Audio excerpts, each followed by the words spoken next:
Mexican lawmakers have given final approval for new tariffs on Asian imports, broadly aligning with US efforts to tighten trade barriers against China. Let's get more with our economy and government reporter Gonzalo Soto, who joins us from Mexico City. So this has just been approved in the last 30 minutes or so, but what exactly does it change, and what does it mean essentially as well? Yeah, well, less than an hour ago, the Mexican Senate approved a new tariff bill that includes new levies for over 1,400 different products, mainly from Asian countries, but particularly from China. This, of course, means a realignment in Mexico's trade policy, trying to be more in line or in touch with Washington's trade policy. In the past few years, Mexico in the past has been very proud of inking different trade deals with several nations across the globe, but now it's trying to protect its national industry from Asian countries in particular. And I mean, this is an unprecedented bill in terms of the size of and what it means also to this realignment with the United States. Yeah, that's a good point. It's a decision that wasn't made purely in a vacuum. Can you help us understand then what the broader consequences are from this bill?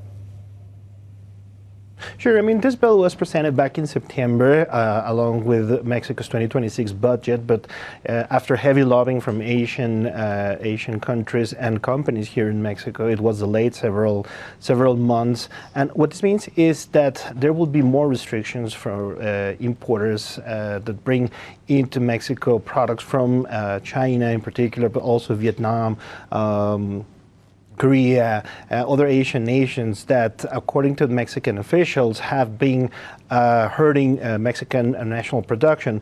But again, what this does is put Mexico in line with what Washington has been doing in the past few months, or at least during the Trump administration.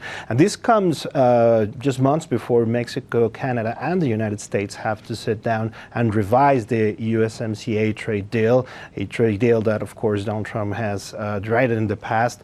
But the three countries will have to sit down next summer and talk about it. And this, according to several officials, will help ease those negotiations, or at least that's the intent.